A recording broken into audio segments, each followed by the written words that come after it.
So I'm here today with my friend Roberto Blake. As you can see, I'm working on my set here, so it's kind of a mess. Thank you, Roberto, for being on the podcast today. It's I think we've been talking on Twitter about this. I'm glad we could line it up and make it work today. Yeah, no, thanks for having me, Dave.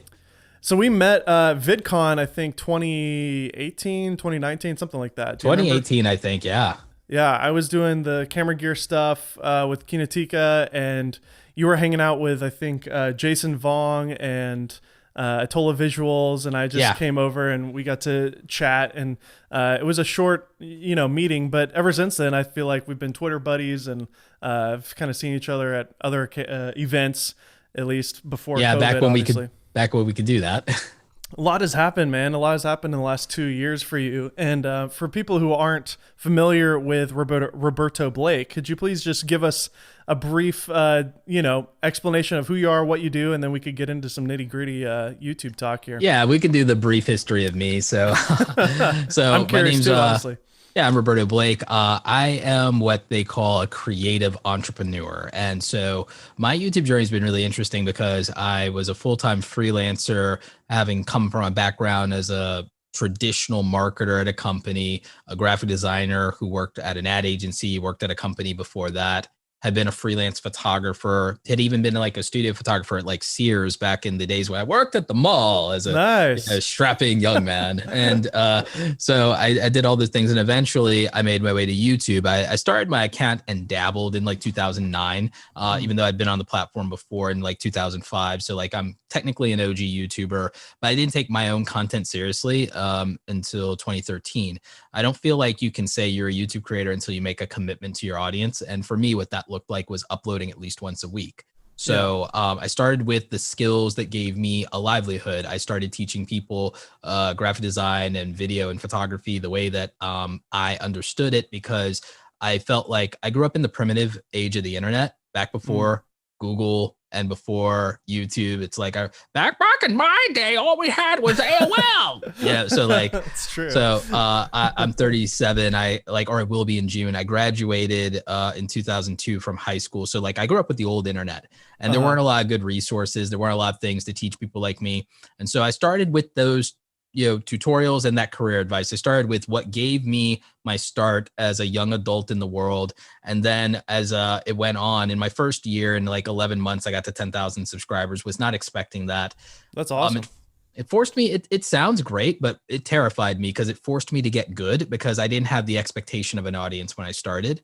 And therefore, like waking up and realizing that you have an audience is a responsibility. It's a lot of pressure. And I wasn't happy to begin with the level of my content, just because mostly it was my on-camera performance I didn't like. There are a few things I felt I could be better at in editing and editing out like mistakes or things like that. I felt really horrible about the audio. I felt really bad for people with the audio, which is why I've invested so much money into audio now. Like we're sitting here with the Rodecaster Pro, the Shure SM7B, and every like freaking cloud lifter, like everything under the sun, just to get that crisp audio. So I recently been obsessed with taking the foam piece off of this mic because it sounds so much cleaner.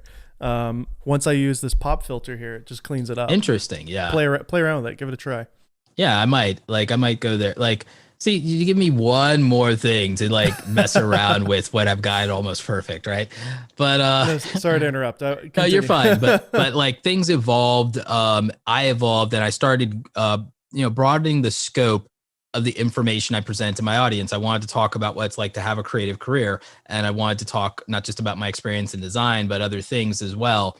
So I made the mistake of doing variety content, but it still worked out more or less. It doesn't, give you the most uploads, most views per upload, but works out well enough, which means that by 2016, 3 years in, I'd achieved 100,000 subscribers. I had gotten a silver play button. I started in February 2015. I had 20,000 subscribers. I had like 75,000 by the end of that year. And because of that growth, people started asking me more questions about YouTube. And so I started wanting to explain things that I didn't see a lot of information on. You have to remember, this is before all of the YouTube health channels that would come up later. Great people like Nick Nimmin and stuff like that. Back then, it was primarily Daryl Eves and Tim Schmoyer, but they were just starting. Mm-hmm. And I wanted to talk about it from the perspective of I didn't want to be a YouTube help channel. I just wanted to show people that this is part of building a personal brand. This is part of making money online. This is part of something that I have experience in that I started to do well, Mm. or at least well compared to like 90% of the population on the platform. Yeah. So I, wanted to be helpful. And I started with telling people like the camera settings, the lighting, the different things that it just takes to make content. I didn't start with the growth things, but people asked about that the same way they asked about how much to charge for their logo design, how to become a web designer, how to get a job in the industry, whether college is worth it for those professions. So like people had questions. I gave my best answers. And that has just continued since, all the way up to about 500,000 subscribers of me It's just amazing. making content Yeah. about everything I've learned along the way, whether it's, making merch or doing e-commerce or setting up a membership club, whatever you're trying to accomplish in the creator economy that we're all part of now Yeah. is what I think has become my legacy of how I'm going to give people their start in the industry. And you also, make a living, I would assume, doing consulting and different things like that too. Yes. So if people are listening and they go to your YouTube channel, that's not your sole income. It's Not even close. part of it. Yeah. It's part of it, but Yeah.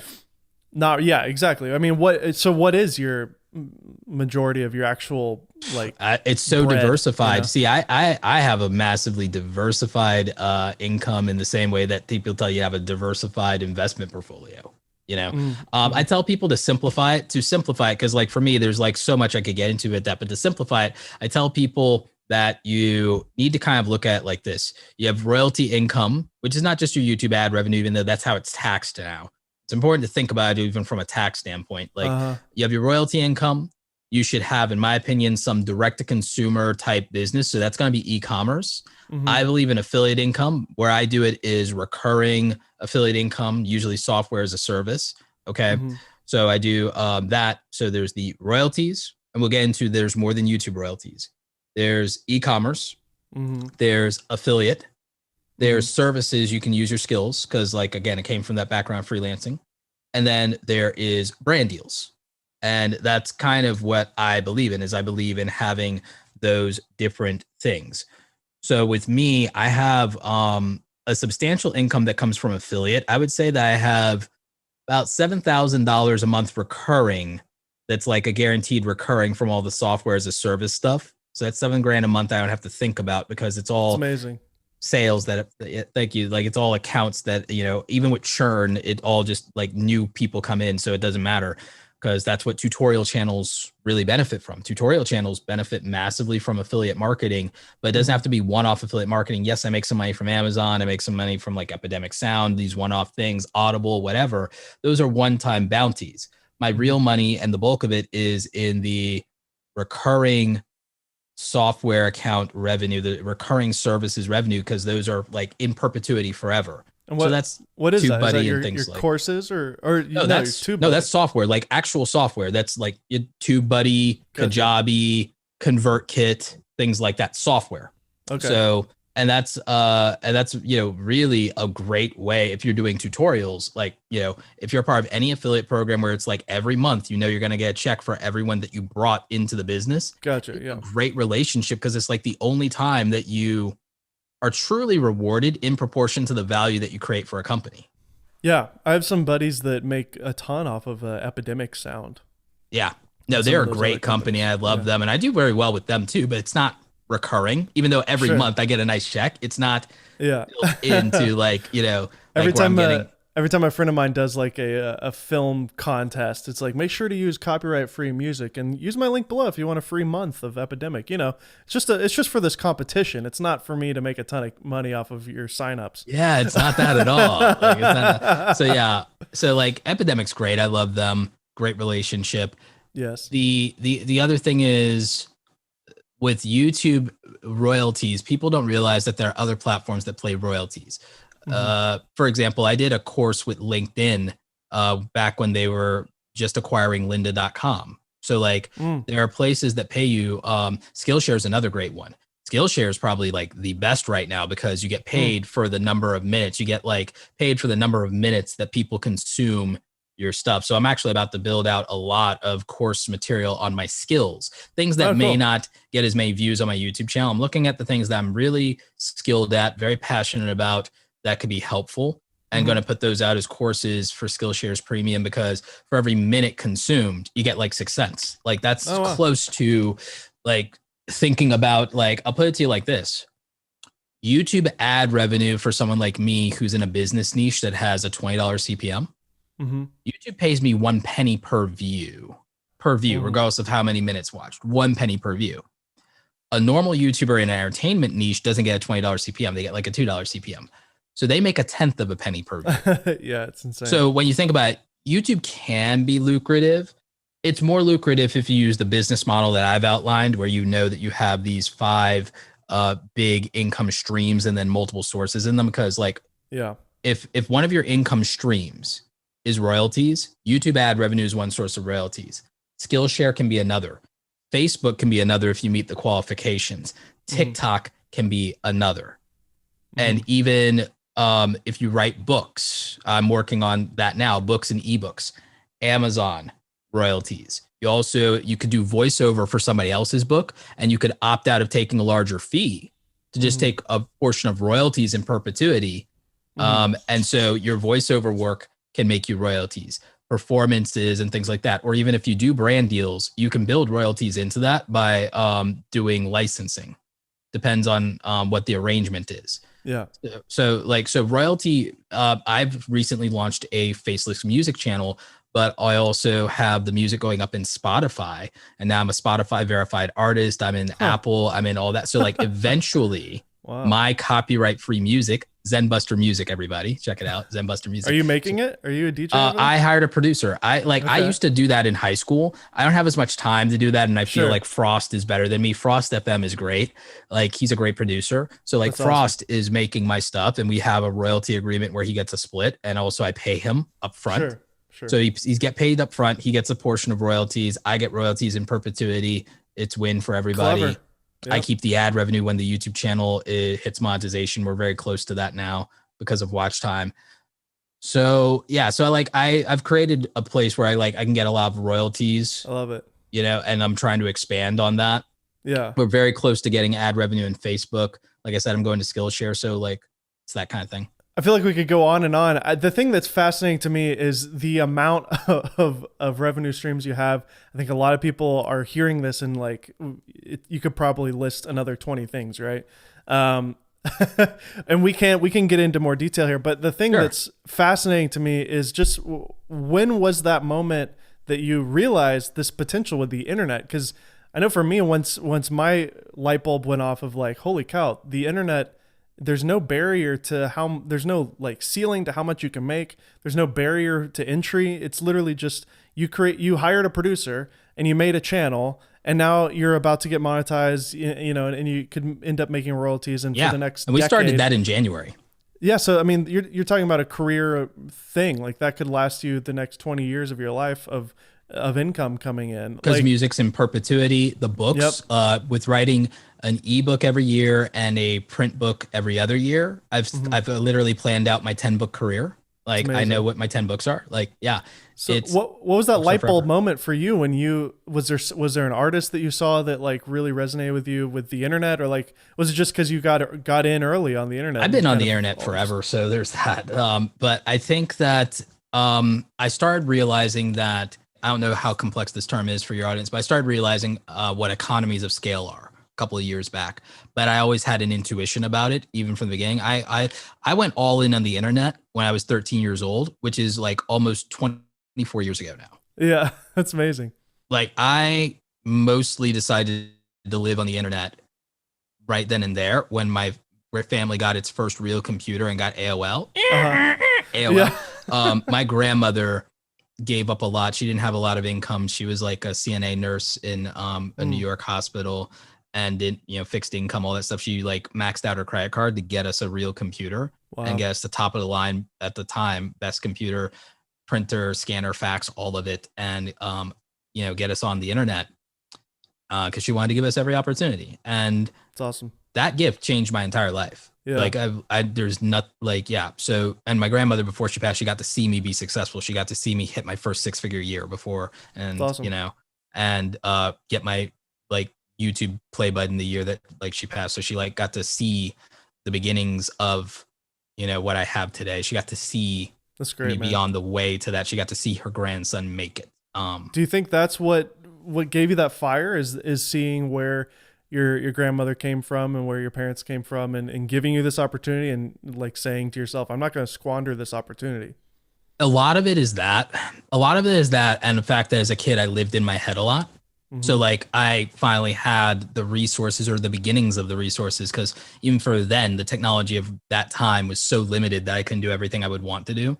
But as Yeah. I got older, I like I wanted to be eventually, well, I wanted to be an animator, and eventually like passed on that to, because we like you're poor, so it's like, oh, technology doesn't scale, and like I'm poor, I can't do that. Like, so at the time, today, if I Today's a great was day to be an today, if you want animator. to be an animator and you're 16, you can not only do it, you not only can get the technology, literally get the resources by mowing lawns or working at McDonald's. You would be able to afford the best resources to do this. Just get But an now there's a iPad. Yeah. platform you can monetize it on. I know, None it's of that amazing. existed. I wanted to be an animator too. I was going to go to SCAD out there in Savannah, Georgia, actually. That was part of my plan back then. I lived in North Carolina at the time, but my plan was to do that or to go to Raleigh. Yeah. Yeah. Or even potentially to go to RISD. I was going to go to either Cal Arts or SCAD, but Cal Arts seemed way out of question because it was so expensive. But Yeah. I'm glad I didn't. I went to community college in the end. Same here. I ended up dropping out after 2 years because I was shooting I ended up weddings. dropping out eventually. But I ended up dropping out and became a graphic designer at a company where that was the job and the like company I had planned to work at upon graduating. And I got Mhm. in on my portfolio and a recommendation Yeah, without that. So that's like, awesome. don't let people limit you and convince you can't do something without a degree, or that, oh, you need a degree to do that. You just need a body of work Yep, and a reputation. And 100%. you can do anything in this world if you have a body of work that proves that you can, Hmm. and a reputation where people will vouch for the fact that you can. Absolutely, That's all it takes, for real. absolutely. Like a body of work and a reputation. And that's a lot, because that's a lot to build, to be very real with you. Yeah.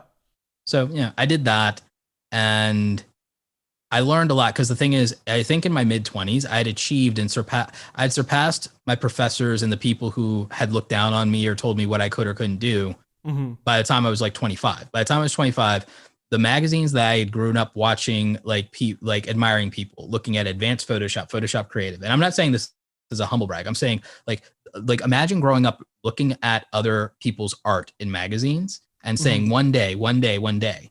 And then that day comes and you're looking at yourself published in those magazines or on the cover, or you have your artwork, not my face, but my artwork on the cover of that magazine. And you're sitting there and you walk into a Barnes and Noble and there's some kid um, with holding the magazine in their hand, looking at your work, Uh-huh. and That you're able to was say, "That's me." that was you, and that was you when you Yeah. were a kid. Yeah, it's amazing.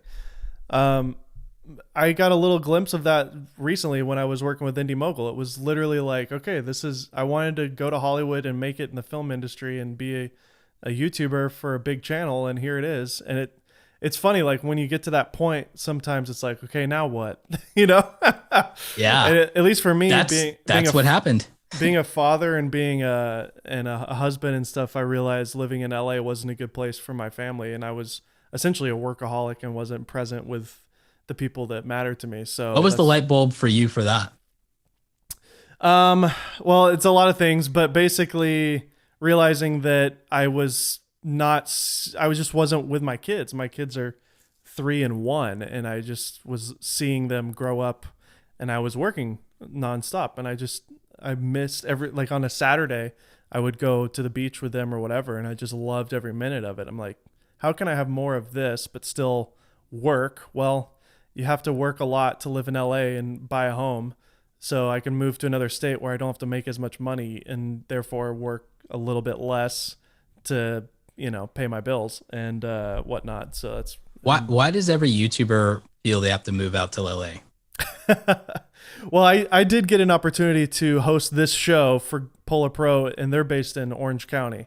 So that was the initial draw.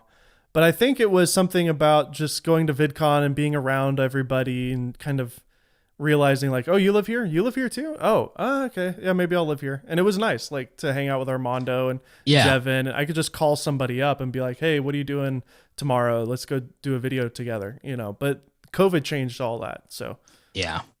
but I don't know. What was your light bulb moment? You said you were on a magazine and you kind of had that realization like, now what? Well, it was partly that, and I was working at an ad agency in New York at the time. Yeah. And I was born in New York. So I was living at a relative's place. And I did that for like a year, and it was one of the peaks of my like career, like my traditional career. I got to work as a result of that agency on campaigns for HBO Boxing, HBO Sports. I got to work on stuff for WeTV, Big Ten Network, Madison Square Garden, like all these names. And I bring this up just because, again, I want you guys to understand, I'm not bragging as much as I'm saying, like, this was the dream. Yeah. And I was miserable. I want you to understand that I was doing this and miserable. Like, I like was making the most money I had made at that time, which wasn't really a lot. We're talking like 40 something $1,000, but like when you're 20 something years old and you're on your own, like that's like, that's like really good money and stuff. Totally. Like but I was helping a couple years ago. Yeah, especially a couple of years ago, but I was helping my family with like all the debt and like so many other stuff and sending money back home. And then even though I was staying at a relative's place, I was on my own and taking care of myself. I was just like using their place. Like, so, and I bought like nothing. I owned like nothing. It's why I can't even today. Like, I hate being a minimalism as much as I love Matt Diavella. Minimalism made me miserable because it just takes me back to a traumatic place of having nothing. The thing I would say is, I was miserable and I hit a rock bottom of depression that went to a very, very dark place, like a very, very dark place. And I like decided that I had to change my life. Now, it didn't immediately lead to entrepreneurship, but it did lead to me doubling down on my side hustles. It led to me doubling down on side hustles. It led to me going back to North Carolina, taking a job as a marketing manager for a number of years. And then literally I ended up miserable again after thinking I was going to make like this big difference in the company, which I financially did, but I didn't change the culture dramatically enough to be a good place for me. I've been there. Yeah. So, realizing that it's somewhat impossible in many cases to change things from within, it really comes down to you just have to build something better.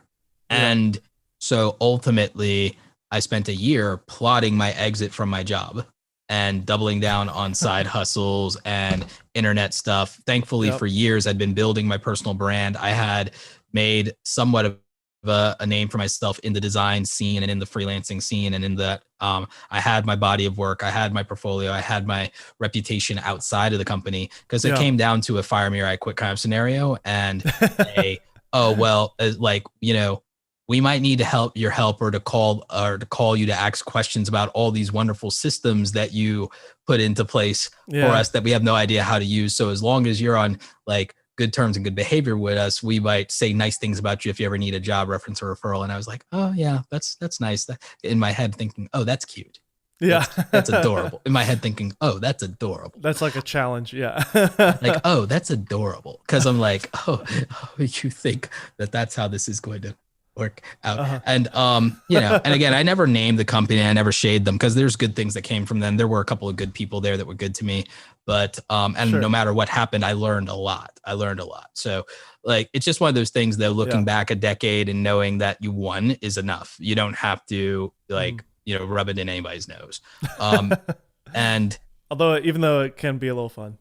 Oh no, it's like, it is like, I literally every anniversary of my, leaving the company, I crack open a bottle of wine. Like I'm petty. I'm the appropriate amount of petty though. That's amazing. But that's every content creator's dream is to literally say, screw you and walk out and then to know it's going to be okay. And then or pray to it's going to be okay. And then, so I just hustled. I was like, you know what? I felt confident in my abilities and my skills. And I was like, look, I created all this value for the company. I surely can create a fraction of that value for myself. Absolutely. In the marketplace. And so I went full time into my freelancing. I like took YouTube seriously by the time like I was like, okay, I'm doing well freelancing. I can free up time and I can do this. So I came back to YouTube, and the rest, as they like to say, like is history from there. Later, I would go on to grow into a public speaker. In 2015, I became a public speaker, which I hated in school. So it's crazy that I became really good at it. You did. And I got to speak at VidCon in 2018, I believe 2018. Yeah, and then they brought me back for a virtual thing in 2020. So I've like spoken at VidCon twice, Vid Summit like 4 times, I think now. Love Daryl.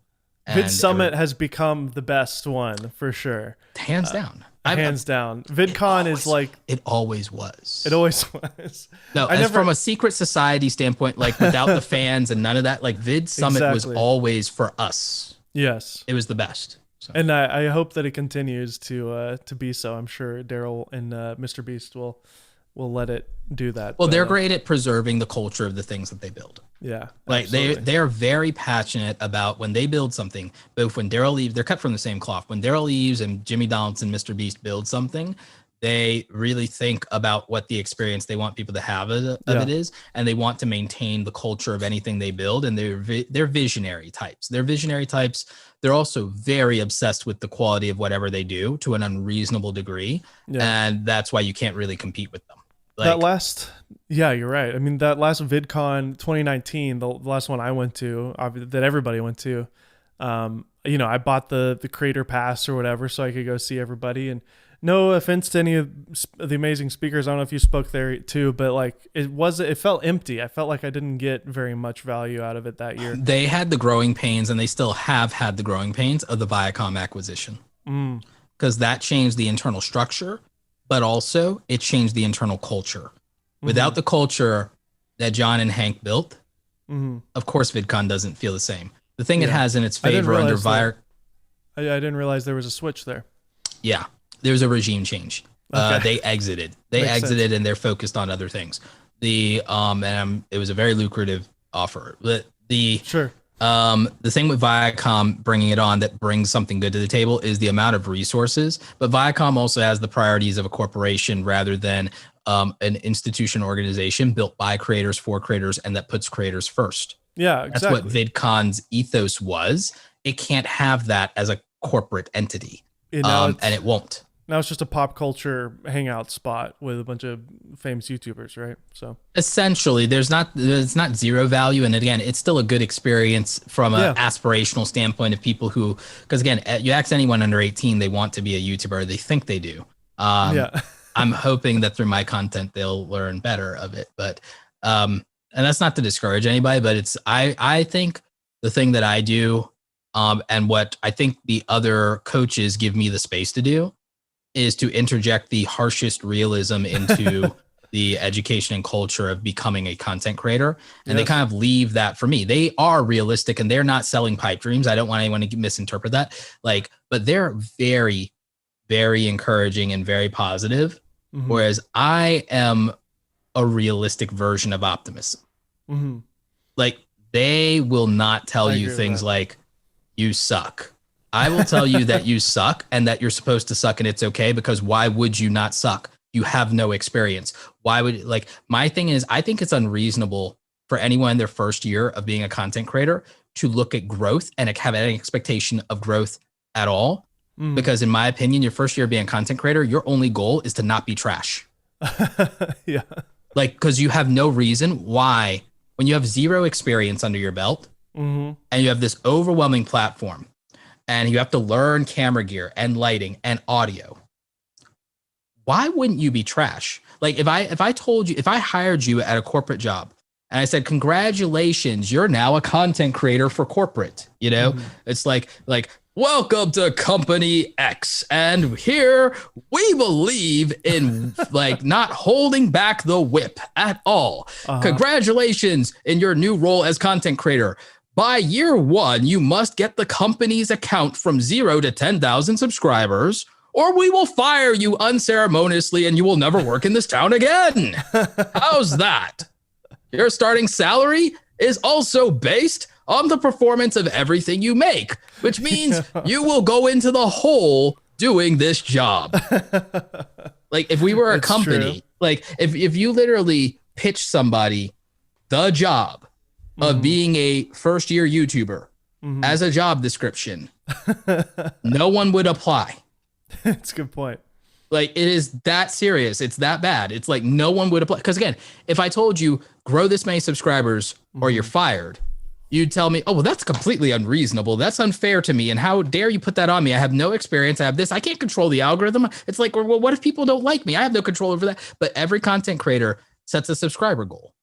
And but if I made it their job and told them you're fired and you'll never work in this town again, they'd say, well, that's not fair. That's unreasonable. Why would you give me that goal? You're setting me up to fail. I'm like, right. So like, why would you be a more unreasonable boss to yourself? Why would you be an unreasonable boss to yourself? Yeah, and give yourself a stupid goal that has no basis in reality and puts unfair expectations and an unfair burden on you, given you haven't even learned the beginnings of how to do any of this, let alone control any of it. Heck yeah. Amen. Amen, brother. So like, that's my kind of whole shtick. My whole shtick is like, you know, a lot of people think it's just the toxic hustle culture. It's like, no, I'm like realistic because I treat it just like any other career that deserves respect. I treat it not as, oh, this is my dream job or this is my dream. It's like, this is a career that you have chosen. This is an industry that you've decided to become a part of, and you need to treat it with the same respect as anything else. Yeah. So let's talk to those people that are listening right now. A lot of our listeners are photographers and freelance videographers. So they already have a little bit of a leg up in terms of the technical know-how. I know for me personally, being a magician previously and then a filmmaker for 10 years, it was natural for me to do YouTube. But being in this particular niche, it's kind of hilarious because there's already this bar of, you say, I love what you've said. I've quoted you on this show before, the acceptable level of quality. You have to like get to that point. Threshold of acceptable quality. That's it. I love that. That's such a great line because it's true. That's what you need to find for your niche. And in the filmmaking, like gear review niche, the threshold is pretty high compared to others. It is, but the thing is, at that point, you then have to accommodate it through logistics and planning and preparation. Think of it like cooking. Thinking like cooking, the raw ingredients are going to matter, so that's important. But also the preparation. You have, as a filmmaker, you have all the great tools. So you have wonderful tools, but then it's down to your prep and your planning. And it's down to your recipe. And it's also down to having the best overall ingredients. And the thing is, you can create a process by making that, the acquisition of all those things, a little bit easier. Yeah, totally. Because then the standard of, because like, all right, I'll tell you a secret about quality content. Let's hear it. You may have heard this before. So there are two aspects, and then there's three elements. The two aspects of quality content are performance and production. Okay. One of those things is subjective and one of those things is objective. Which one do you think is which? Subjective would be production. And then no, it's performance. Performance is subjective. Okay. Yes. Think about it. Production is technical in nature. Okay. Yep. So here are the aspects of the technical part from the production. So it's the video quality, the audio quality, and then it's the editing. Yes. So the thing is, there are objective measurements of how good any of that is. So from the visual standpoint, visual aesthetic, there's subjective things about aesthetic. What's not subjective is whether your camera is in focus. What's not subjective is whether the lighting is there's good lighting and there's bad lighting, and there's not a lot of subjectivity in that when it comes down to what's acceptable visually. Yeah. Audio, what's acceptable is not really debatable. It's pretty objective. It's like pretty easy to score that. It's pretty clear what trash audio sounds like. So the thing is, you see how this is less touchy-feely when I say it? Like, it's like, it makes sense that's like, okay, there are objective things where that's easy to figure out what is acceptable. Okay. And then what is great is like, there's like not as much subjectivity in there just because of how specific and technical it is. Okay. Now, what is subjective is performance. Performance comes down to your clarity of communication, your confidence and charisma, and the emotional connection you build with the audience. So the 3 C's: connection, charisma, and clarity. Okay. So that's performance. If what you communicate isn't clear, whether that's in the actual speech patterns you have, or just, again, the way that you explain things, or the way that you even entertain, where like the jokes don't land, that's Yeah. bad. But that's also subjective, because there's taste involved, and people have to decide if they like how you communicate. Okay. So if like people don't like how you communicate, there's not a lot you can do about it without being inauthentic. Yeah. But you can polish some aspects of being a better performer, better public speaker, better comedian, but it's still playing to subjectivity and to culture to an extent. Yeah. So you can work on clarity. You can work on being a better communicator, a better speaker, a better presenter, but it's still subjective. Then there is the emotional connection with your audience. That's the really tricky part. And that's growth. And that's over time. I sucked at it when I started. I'm better at it today. Watch my oldest videos. They are trash on all these things I'm talking about. Every level conceivably is like, my first 100 videos are garbage. That's the point. You have to make 100 crappy videos. You know, I talk about that a lot too. So, and then there's the confidence and charisma. That's something that either you naturally have or you build on it over time.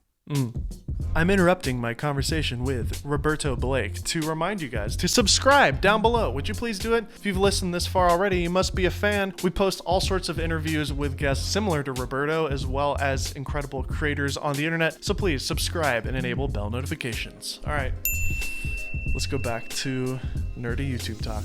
Now, it could come from your previous career. If you're doing close-up magic, there's a level of confidence and charisma one needs to be performative in that way. So that could be an advantage over somebody who's like, you know, like starting from zero on that is a nervous wreck, like my first 100 videos. So like, that's, so like, yeah, so you see it is different going to learning how to perform on camera than on a stage even. So there was quite a bit of learning for me too. I had to kind of dial it down, honestly, because I was used to being, hey, you know, really big and crazy. Yeah. Because you have to be on a stage. But yeah, I think any type of drama, performance art could kind of help. But it can help a little. It's better than somebody who has no performative experience, because like that person is just like already too much in their head. Yeah, totally. But the beautiful thing about YouTube is that it is you in a bedroom looking at a camera by yourself for the most part. So yes, it's not as nerve-wracking as being on stage in front of 3,000 learned people. that very quickly in 2015. Tell me about that. What was it like when you got on the stage? So my first speaking engagement, I think, was at PepCon, and then it was PepCon, then it was a smaller event in Charlotte, and then it was at How Design Live. Okay. The biggest design conference in the country. So gotcha. Yeah. Big. Yeah. Yeah. So like I only got to be on stage 3 or 4 times before How Design Live. How Design Live is where I think I crossed the threshold though of being decent at it, like being really good at it. And I started to learn how to be good on stage was one thing. But I also started learning how to make really good slides, like slides that people like practically wanted to buy from me by the time I got off stage. Like, so I used my background as a designer. I used my ability to present information. I used those things. And I also learned the importance of interacting with the audience after you get off stage. Even though as an introvert, it's really draining for me. It was a way of giving value to those people and acknowledging them and being grateful. And so like, I think that being a great public speaker, and one of the other things I learned is I learned to get to know the audience before I go on stage.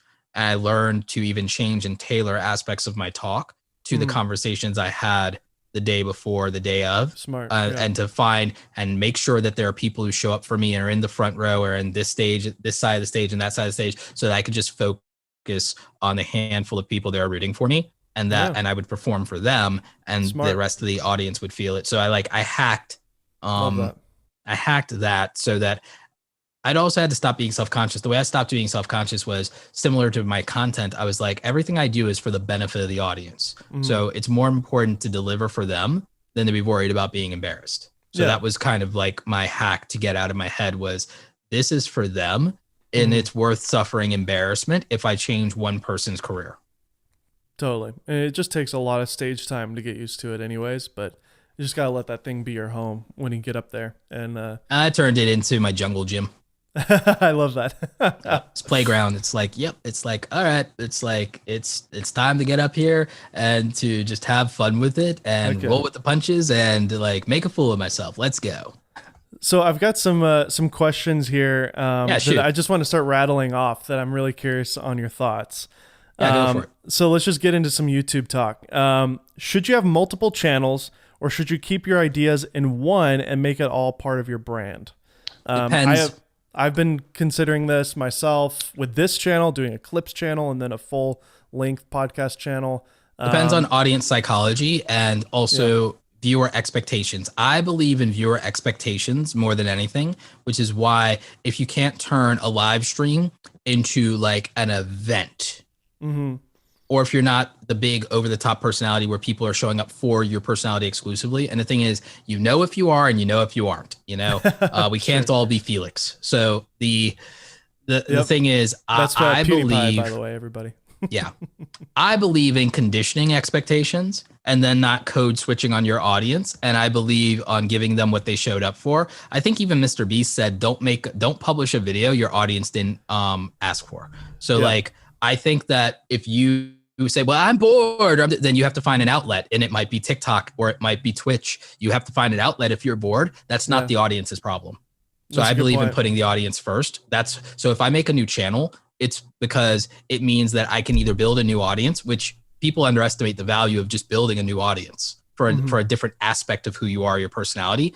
Yeah. You aren't all things to all people in your friend group, and you don't try to be. So you don't No. like people think that their YouTube channel needs to be everything they love all at once in their personality when they can't admit that what they really want is they want to be validated for every aspect of themselves. And that's why they're trying to do it. And they're trying to be validated by as many people as possible. That's the reason people are afraid to start new channels between me and you, Dave. People want to be validated by as many people as possible for Yeah. anything that they do. And once you become a YouTuber, you get addicted to view validation.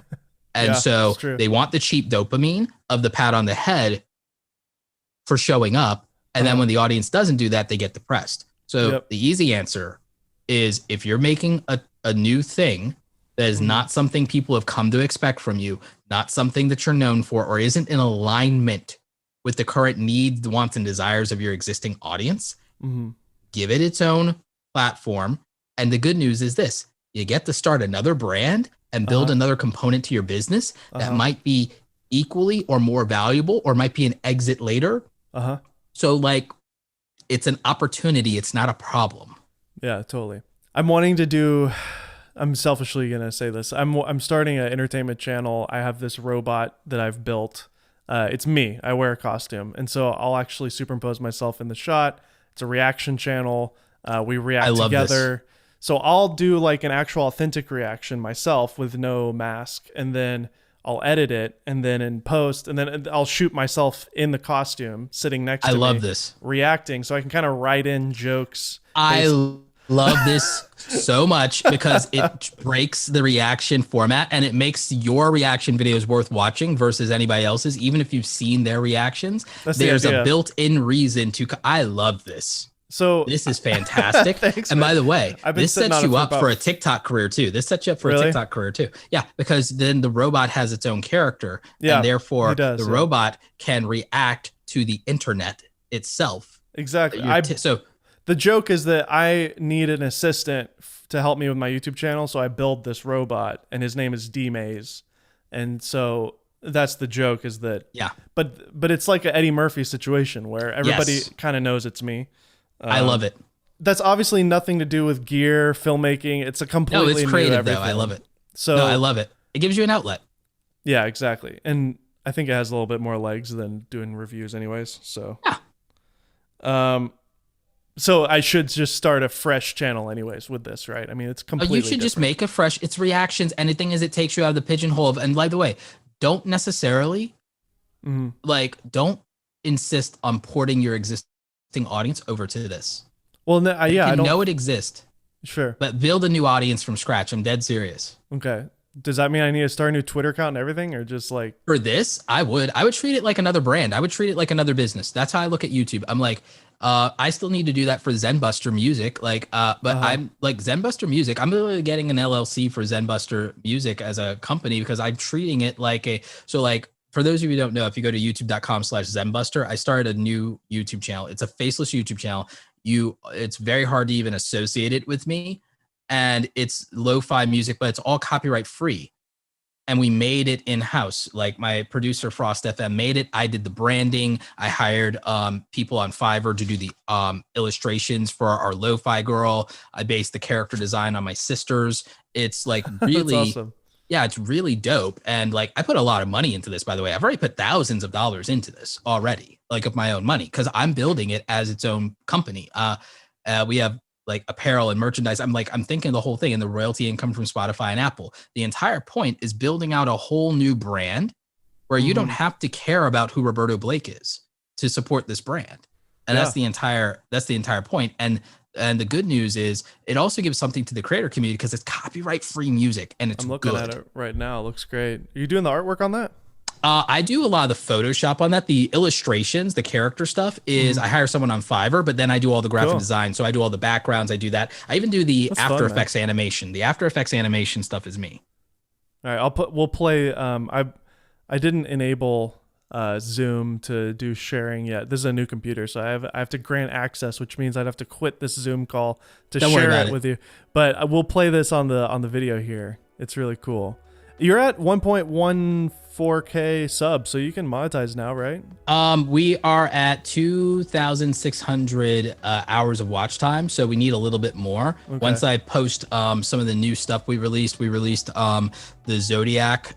So we have the Lo-Fi Zodiac. I have to upload the tracks and the 1 hour extensions of that. I think in about a month or two, it'll put us over the top, unless one of them goes big or unless people decide to like watch after they see this. But like the way that the music channels work and with the long extensions where people play it in the background, it's actually not that hard to accumulate a certain amount of watch time. So the thing is, I'm pretty confident we'll be there before the summer. I thought the threshold was 1,000 subscribers though. It's 1,000 subscribers and 4,000 hours of watch time and 4,000 hours of watch time.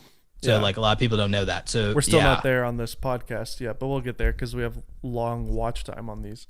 Exactly. So that's like podcast and music channels lend themselves well to accumulating a lot of that watch time. And all it takes with music is one video going big. We have one video that did 1,000 hours of the watch time itself. So dude, that's amazing.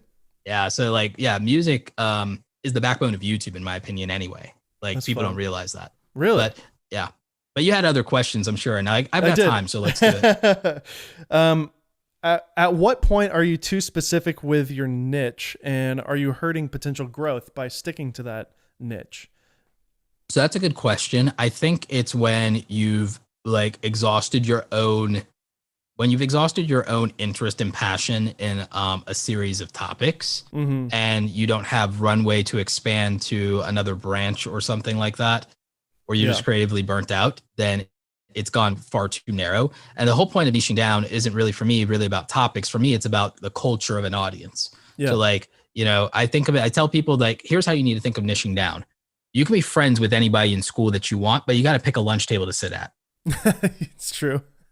So you gotta make a call. And the thing is, people are like, oh, but I could sit here one day and I could sit here the next day. And you know what? And you know what's going to happen? You're not going to have deep lifelong friendships that get you through high school. You're not going to have people who are ride or die for you in high school and that you go off to college with if you do that. You're not going to have depth of relationship, and you're not going to have depth of relationship with your audience if you play around with that. Who did you sit next to? I sat next to the band nerds and the creatives. I think my group was the leftover outcasts. So.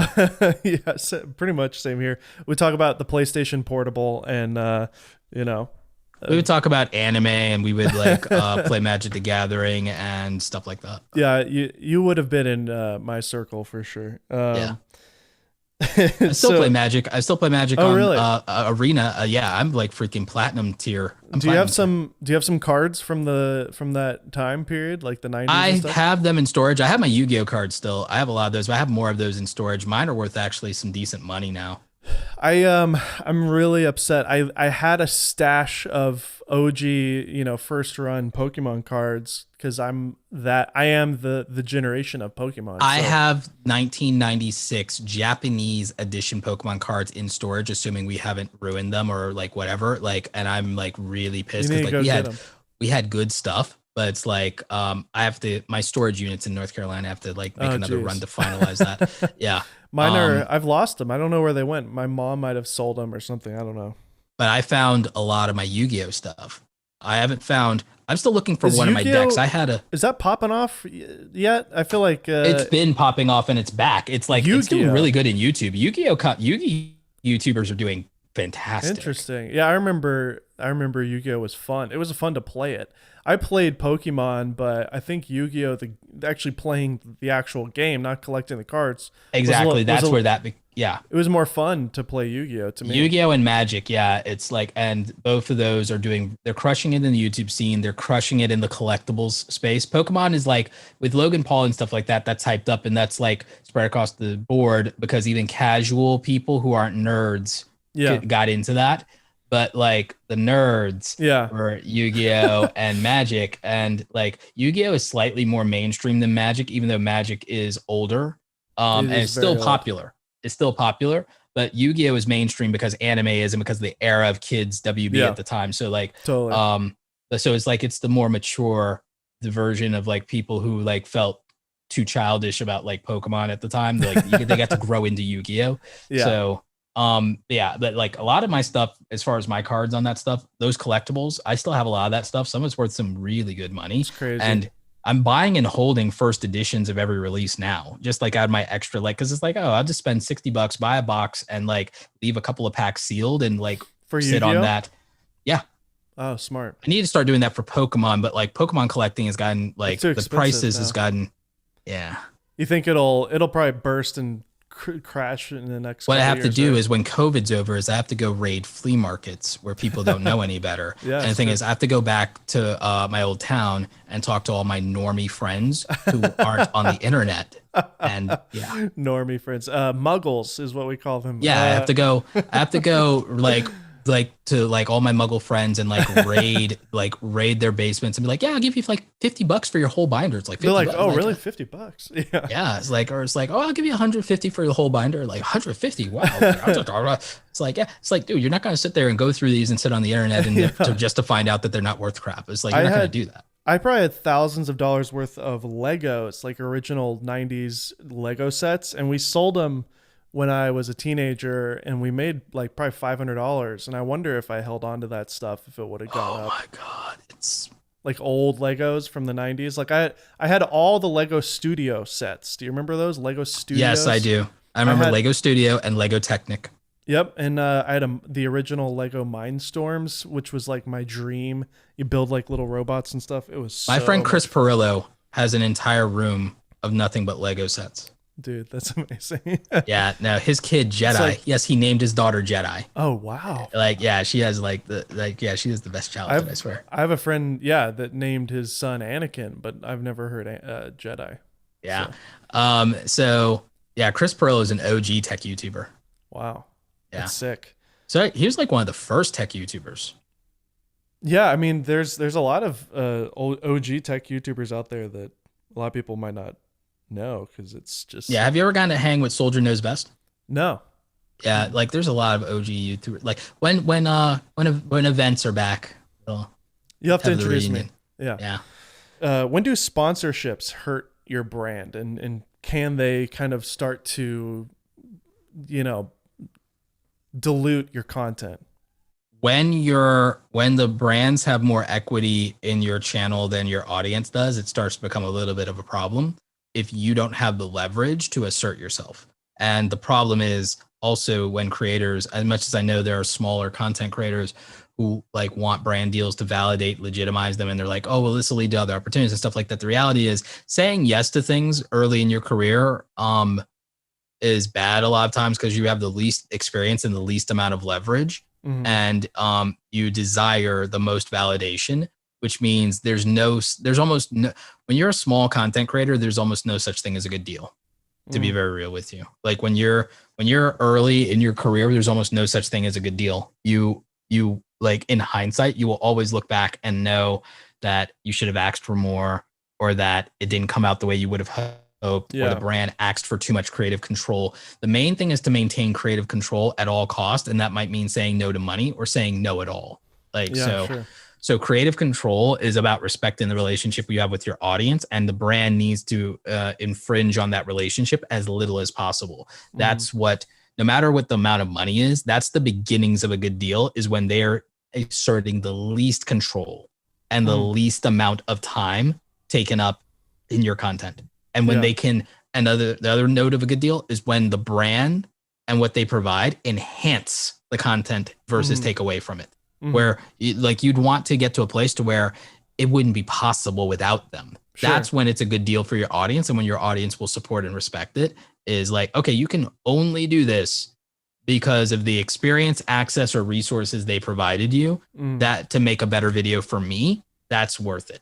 There's kind of I'm just going to talk about it because it's kind of a topic right now because Peter and Maddie brought it up. Are tutorials dead? It's kind of this. No. Yeah, no, it's not. Jevin posted a tweet the other day and everybody was like, no, it's not. No. I think Maddie and Pete are in a different stage of their career, as YouTubers. Retrospectively for them, tutorials are throwaway videos because they're at a point in their career to where if something doesn't get 100,000 views in this amount of time, it's basically worthless to them, but it's not worthless to the people consuming it. Exactly. And I'm not saying that that's not a shade toward them. I'm just saying they're at a point in their career to where it doesn't reflect well on them to get less than a certain amount of views. Yeah. But that's where they are in their career. But you transition to a point in your career to where you're building that. But there's a point where, all right, so if you decide to be a mainstream YouTuber, which I think happens to people who get over 1 million subscribers, you're almost purely an entertainment play, even if you start as an education play. I think that we've seen that even with the finance channels that I love so much, Graham, Kevin, and they still provide great information, especially Meet Kevin. I love Meet Kevin. Yeah. Did you watch Sarah's video, by the way, his breakdown? Yes. Oh, yes. Oh my gosh. I had to close out Amazon immediately. I was like, I want that rolling kit, man. That's I was like, no, I'm not. Nope. Can't do it. Like, put the credit card down, Roberto. Like, I definitely am going to do the teleprompter on the camera thing though, so that I can my actual camera is above the laptop right now. You're looking at my webcam, but I would love to be able to just look directly into the lens with the teleprompter. I have a 49-inch monitor, and the way my setup works, I cannot do that at this desk. But in the future, there'll be some kind of build where that makes sense to do, and I'll do that because I do like that idea. Anyways, what I will say on the point of tutorials though is okay, if you're a 1 million plus subscribed channel, tutorials are this single serving piece of content that's a one and done, and it's not really about you and personality, and it's and they could set another priority, and it's an investment to sit down. Maddie and Pete at 1 million subscribers, for them to feel for their brand deals and for their personal satisfaction of people paying attention to what they've made at this point in their careers, they have to make entertaining content. Tutorials that make entertaining you the priority are less valuable as tutorials. Yeah, that's a good point. You have to make things not boring, sure, for people to learn them. But the thing is, you do have to learn them. It's not to be if this is going to be your job, it's not essential that you have fun in the process of learning this skill. Yeah. Actually, anyone who's ever opened After Effects, you do not have to enjoy the process of acquiring this power. The fun will come in deploying this power later in the form of force lightning. When you finish the tutorial properly and you can add force lightning to your thing, that will be what feels good. What will not feel good is sitting there learning all the bloody particle physics and all of the things you have to do for forking. And it's just no, that's not fun. That's not fun. And it's not meant to be fun. But teaching you it is meant to teach you the thing that you need to do. So it's not always going to be fun. And I think that the problem with YouTube as a culture is it's conditioned everybody to believe that every aspect of everything they do should always be enjoyable. And that's not realistic either. Working out's not going to feel that way. I guarantee you that this career is not going to feel that way. And then 100%. When they don't feel good about something, it's amplified by the false expectation that has been set of you should always be having fun. That's why when I teach things, I try to be grounded in that realism of you need discipline because you're not always going to feel like it. Everyone keeps asking me, Roberto, how do you stay motivated to do any of this? How do you do any of this? I'm like, when motivation fails you, discipline won't. This has to be done. This is a commitment. How you feel about it is not really relevant to the fact that you have a responsibility. Yeah. 100%. So that's why I feel about tutorial content. Yeah. I don't think it's dead.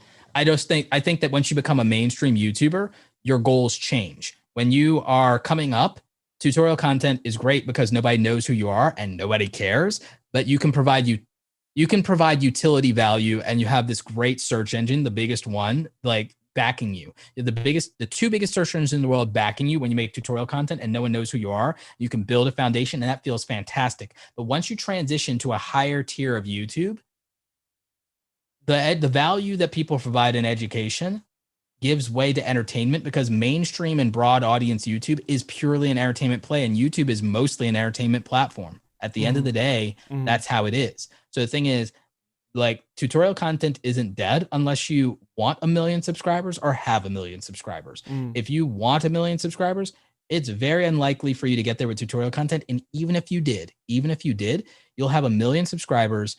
Just like I have 500,000, and you look at Chris Doe, you look at, if you are going to focus on giving education to people over entertainment, look at the view to sub ratio on my channel, Chris Doe's channel, SciShow, Crash Course. There's not a correlation between views and subscribers. Even in entertainment channels, that's not always true anyway. Yeah. But it'll feel closer to that, which is why people believe in view to subscriber ratios, because entertainment YouTube has taught them to believe that view to subscriber ratios matter and exist.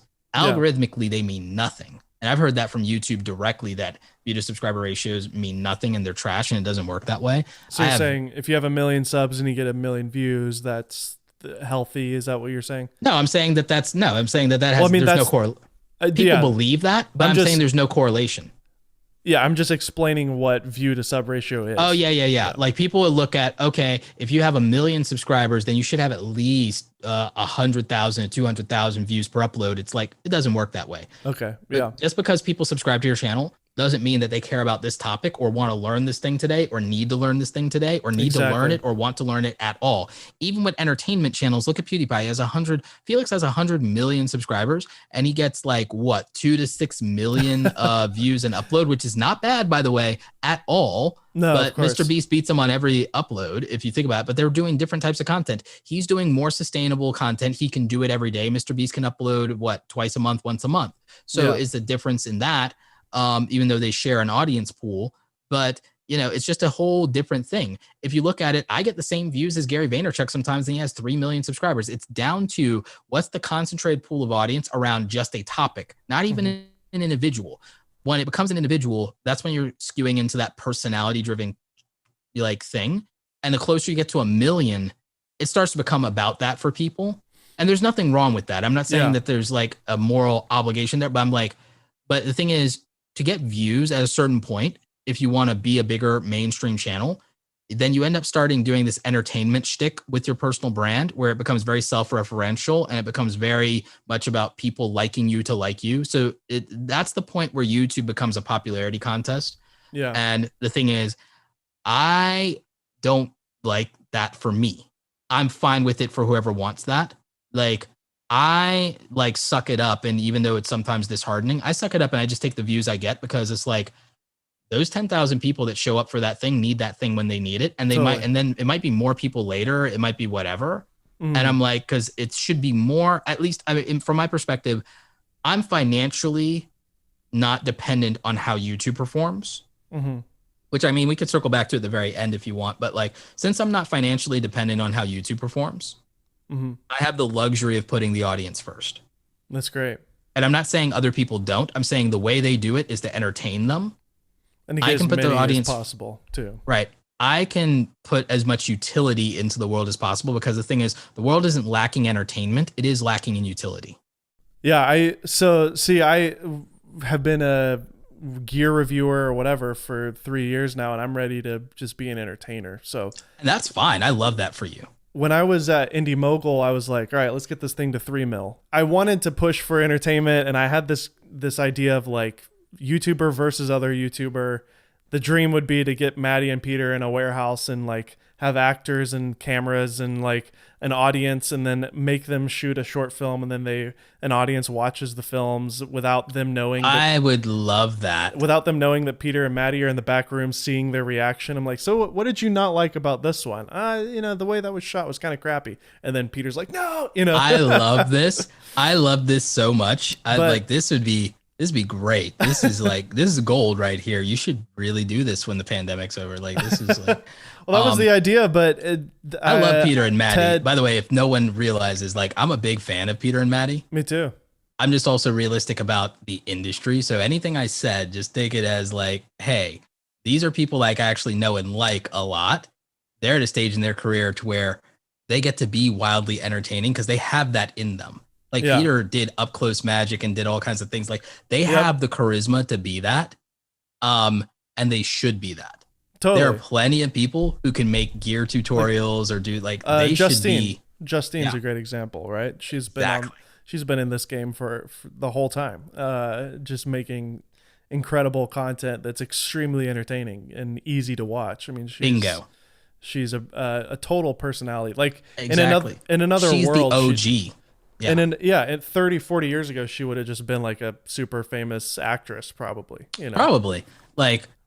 But behind the scenes, she would have like been like angling for director. Yeah, exactly. Yeah, she's wonderful. I just found after kind of experimenting with entertainment in the camera gear niche, I just realized like this is too small of a niche. Like we're talking hundreds of thousands of people that will be maybe 1 million or 2, but like it just didn't seem worth it, and people would get kind of angry at me because I wasn't taking it seriously enough. I don't know. So that's why I'm excited about getting into a completely different world and just going all in. That's more scalable, like entertainment. And it like from a viewer perspective, entertainment's more scalable. You can look at YouTube. It's like there's no, I don't think there's any education YouTuber with 10 million subscribers. So that proves the point. Like, I don't think there's a purely education, like I guess Marquez, right? Sort of. His is cinematic, like it's cinematic tech content, and it is still, it's informative, but it's entertainment. People watch it. Linus might be the exception, although they still. It's entertaining as hell, though. It's entertaining as hell. Linus is the only person I think that has figured out the magic formula to that balance. Mm-hmm. And the thing is, I don't know if it can be replicated because his business is very hard to replicate. What they've done with Linus Media Group, it's amazing. But that's the point. He built Linus Media Group. That's the reason he can do that. Like, I think I heard he has like 7 or 8 writers full time. So yeah, so like he has the new business model of what it takes to produce a show in the 21st century versus what Warner Brothers and stuff have. Yeah, you see. He has that. He has pioneered the 21st century. Linus is my favorite creative entrepreneur because he's not just a YouTuber. He is a true creative entrepreneur because he built a modern media company. Yeah. He has the blueprint for a modern media company. The problem is everything he went through to build that, it'd be very difficult to replicate, and it's a very high risk venture to do. Totally. But he has the perfect blueprint. 100%. I mean, it's pretty amazing to watch.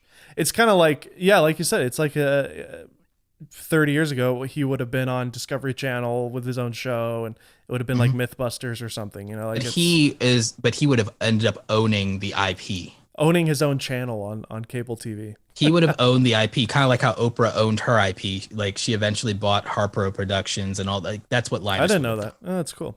Yeah, he would have ended up owning the IP, which is the key. But creators today start out owning their IP. So what do you think for, again, our audience is mostly people similar to myself. So it's filmmakers and freelance creators, photographers, stuff like that. So if they want to get into YouTube, the kind of a couple years ago it would have been, okay, start reviewing stuff, talk about camera gear, talk about, how to be a good filmmaker. Should they really just kind of search their heart and see like, okay, do I want to be an entertainer? Do I want to use these skills that I have as a freelance shooter to do something that has nothing to do with filmmaking? Figure out who you are as a person and what you need creatively to be validated, and understand that about yourself, and then decide. Really, and then I would also look at whether it's financially viable. So like I would use the Ikigai framework. I would look at here's what I'm passionate about, and what I'm passionate about is basically what I could do if failure is not even a remote possibility. And you need to understand that. That may not be what ends up manifesting, but you at least need to understand what that would look like.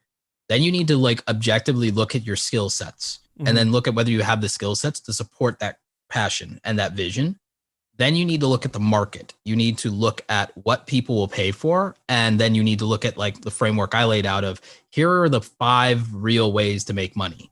The 5 realistic ways to make money are you can have services. So are you going to start a local photography or filmmaking business that supports your venture in the meantime? Or are you going to go work for a company? So that's services. That's off of those skills.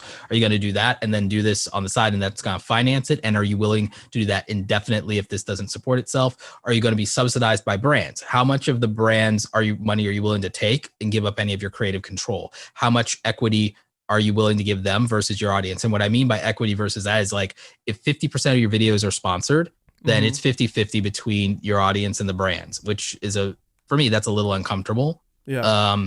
So you have to look at something like that. Then, or like, okay, is my content and this passion a good vehicle for selling things? Because then I have e-commerce and affiliate marketing as options as well. And then like, how big of an audience would I need to be supported by any royalties, whether it's YouTube or otherwise? You need to understand the market and you need to understand where money comes from and how to get it. You have to realize whether that's in alignment with your passion and whether your passion can be profitable and whether your skills allow for it and to what extent. And you need to be realistic about your skills.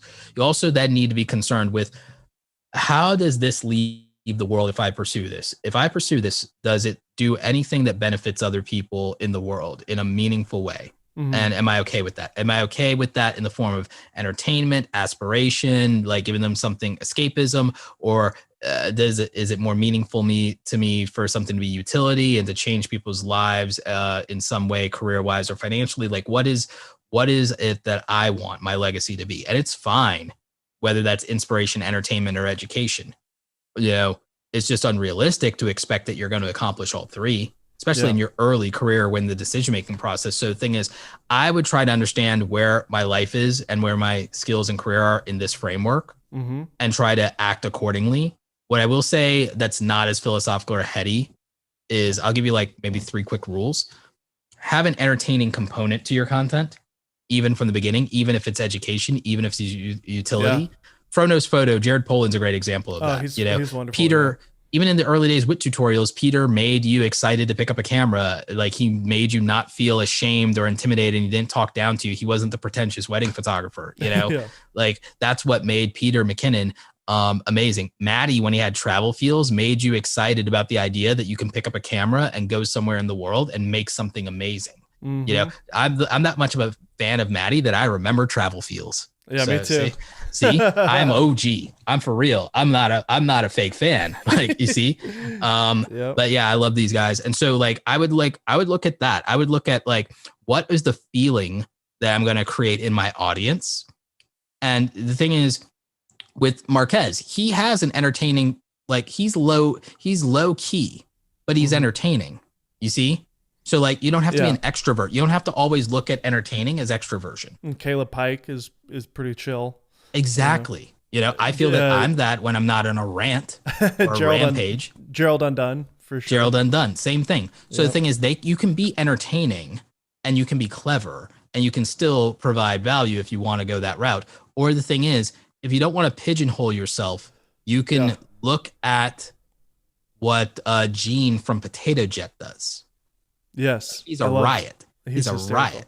Yeah. Like you can't get that anywhere else. There's nowhere else to go to get that. So there's Kai W would be close, I guess, but yes, Kai is amazing. Like, so so like his humor, he has that dry British humor. So like it's, you know, it's a very wry humor. So like you have to figure out what's interesting and unique about yourself. And then the exaggeration of that is the entertaining component. So that's like one thing that they can action on. Totally. Is really like, okay, then here's the other thing. Look at the unique things that are about your personality that can be Easter eggs in your content that allow you to stack something else into your brand. If I had been more clever and if I had not been insecure in the early days of my brand, I would have capitalized more on my love for Star Wars and it would have given me more to build off of outside of the things that I do to incorporate and make the aesthetic and the vibe of Star Wars part of my brain. Exactly. It's And the thing is, it would have been unique. And it also would have given me access to a bigger fan base than the people interested in just what I make, because then they would have felt there's a larger fan base to pull from Star Wars. And that's just an example. So there's like something in your personality that you can find that gives you access to a greater, larger community. Yep. You need to play on that. You really do. 100%. Yeah, that's all. Pat Flynn, we had him on the show, and it was right when he really super fans of the book, and that's one of the things that he talks about. You know, for him, it's Back to the Future. Exactly. So there's that. And then the last piece I would say is be willing to build other things to support your passion that you aren't as passionate about. Meaning that you could decide, like, your passion should be the thing that you want to do. Here we are. I'm hosting a podcast for Polar Pro. Yeah. So I enjoy this very much, but it's also a job for me, and it helps support my other ventures. Bingo. And that's my point. Be willing to say, you know what? I will work in the industry. I will work for another YouTuber, or I'll work for a company like Polar Pro or vidIQ or TubeBuddy or whatever. So I'll either work for another creator, or I'll work for an ad agency, or I'll do this. Yeah. Like, if you're not going to build another business, like a photography business that's successful, or film for local real estate people, or whatever it is you have to do to make money, it's like, be willing to have a sustainable income that's not YouTube. Because I don't really think anyone should be a full-time YouTuber. They should be a full-time creator. I think that being beholden to a platform is a death sentence to creativity. I think that being beholden to brands is a death sentence to creativity. I think even being beholden to the whims of your audience is a death sentence to creativity. I think the only way to preserve your creativity and your own integrity is to have the ability to be financially independent in what you do, and people can support it or not, because you're still going to pay your rent or mortgage. Sure. So I think you need to, for me, it's the diverse revenue streams that give me that, you know, and that's important. It also means I can take a break when I need to. Yeah. So I think that a lot of people want to rush to getting monetized, getting a certain amount of AdSense, and quit their day job. I'm against that. I'm for somebody maybe scaling back their day job, or if they quit their day job, it's like, okay, do Go YouTube and then quit your day job and freelance. And then when you don't have clients, be willing to get in your car and do like Uber or DoorDash or whatever to cash flow. And I'm like, have no ego about anything.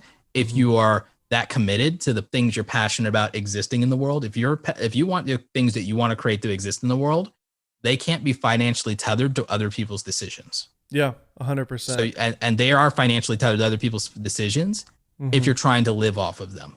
So the thing is, I think until you scale the other components of business that I talk about enough to where things become truly self-sustaining, but you don't always need people to love what you do. Yeah. Like, I think that you have to be willing to say, I'll do something I don't necessarily hate. Yeah. To make money and to set myself up. Financial security, it matters. It matters. And the reason I talk about money on my channel so much and how to make it is because realistically, you need that security, because it's really hard to be creative when you're sitting there stressing about everything else. Your mental and emotional bandwidth is entirely consumed with bills and debt and responsibility. And you say yes to everything that you shouldn't be saying yes to. You get leverage, you get taken advantage of. This is how you end up staying a starving artist, because it's like you can't get a good deal when you have no leverage. Yeah. And it's why I think no is the most important word for somebody when they're starting out sometimes. It's like, because it's a way to set boundaries. It's a way to respect yourself. So, yeah, I mean, just to circle back from where we started, you were talking about all your streams of revenue. Let's kind of finish that up. I cut you off. Yeah, so let's finish that up. We can do it in under 5 minutes, and then I've got to definitely run. But yeah, absolutely, because it's been well over an hour now, so I really appreciate your time. Yeah. So we talked about like, I do well in ad revenue, you know, $20 CPMs. It varies month to month just based on traffic, and my traffic is predicated on like whether I decide to upload that month or not. Like, sure. Yeah. What is your upload like frequency? It depends on how I feel. Like I mean, I'm trying to make sure that I'm trying to make sure I do at least a video a week and a live stream on the weekend, and that's where I've been at lately. And like, The first 2 months of the year, I did really well on ad revenue. I did about 6,000 on ad revenue between ad revenue, super chats, and everything. But I was also uploading pretty more frequently. I was uploading 1 to 2 times a week, and I was live streaming once a week. So that did That's really great. well. But in the last like month or 30 days, I've literally done a live stream once a week or even every other week, and no uploads is until just recently. So like I went more than 30 days without a proper upload. But That brought ad revenue down to 2,700 for the month. but that's okay. Like I feel like a lot of people beat themselves up. It's like, oh man, I haven't uploaded in a month. It's like, so Yeah. this is a lifelong career, so you don't have to like stress out about it too much. But I hear you. You know, it's not your frequent schedule. So Yeah, but I had to do that for like physical and mental health reasons, and I was like, just doing too much. I was doing too much. Because I do stuff outside of YouTube. And then I was also still doing all of this while working on the music channel and the music brand and doing all of that. I have people on my team, but not for my YouTube channel. I have them in my business. So I have Awesome Creator Academy and Create Awesome Media. Awesome Creator Academy is a coaching and education business. Right now, we don't have courses, but I'm developing them. I'm developing, we have like other products. We mostly have a membership training group, and we have one-on-one calls with me. And then we brought on another coach that'll also do one-on-one calls because she also helps with the group coaching. We do 2 live trainings a week. We do a Q&A once a week, and we do a like webinar training once a week for our paying members. So like that's really a lot of a commitment. Yeah. That's like a big commitment. And that does really well.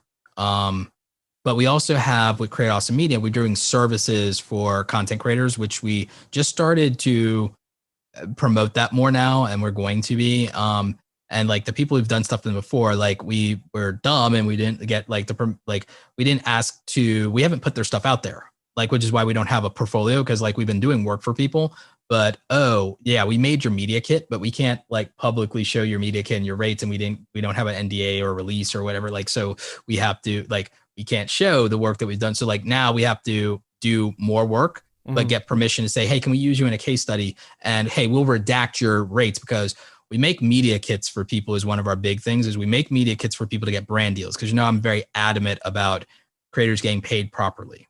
So we make media kits that can help creators get paid properly, representing them to brands and showing their analytics properly, what they have to offer. We also do a consult with them to help position them properly to have the right information for that when we design it for them. And we build everything from scratch.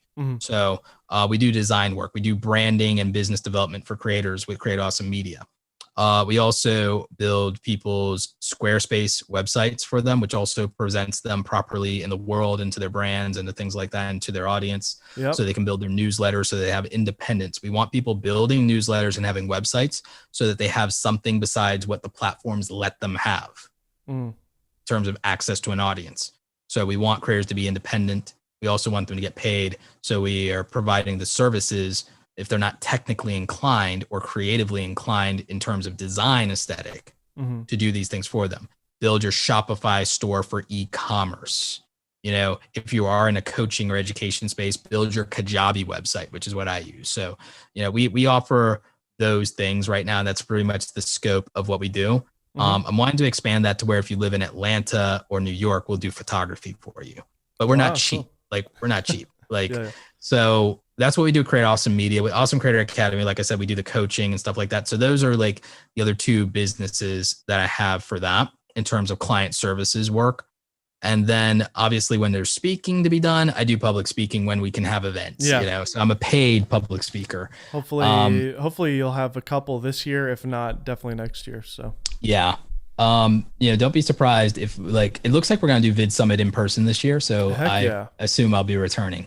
I will be there. I will see you there. Yeah. So I have those things.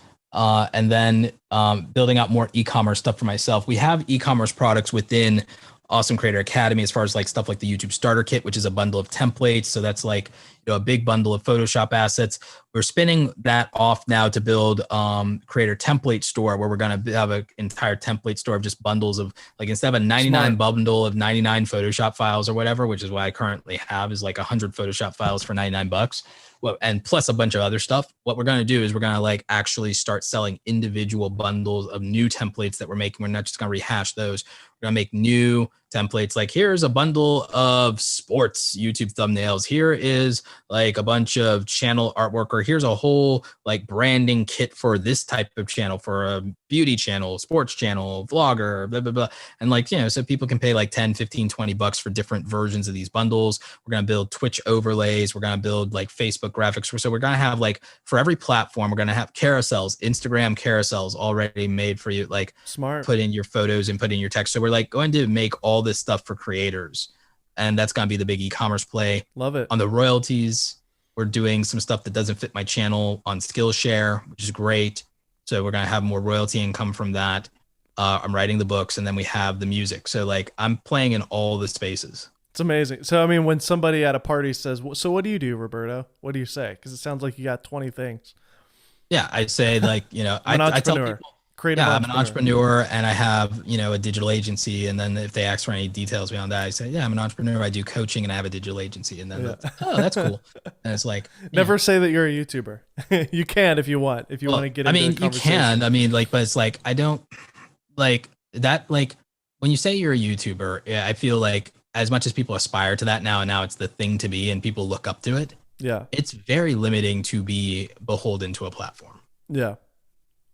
It's not, and I don't know that it's healthy long term to feel that your identity is YouTuber and your identity is what this platform has given to you. Like, I feel like when your whole identity is what this platform has given to you, that there's too many strings that come with that, in my opinion. You're right. That's good. I need to hear that. That's good stuff. Let's end there. I hope you guys enjoyed my conversation with Roberto, as well as watching me in my unfinished set here. If you enjoyed the show and you haven't subscribed, please do so. I know I've already told you twice, but if you've listened all the way to this point and you're not subscribed, what are you doing? Also, if you are new here and you haven't seen my conversation with Josh Yo, who's an amazing YouTuber, there it is right there, as well as Hayden Hillier-Smith, Logan Paul's editor, right there. Both great videos, great interviews. Check them out. All right, I'm Dave Mays. This is the Golden Hour Podcast. We'll see you next week.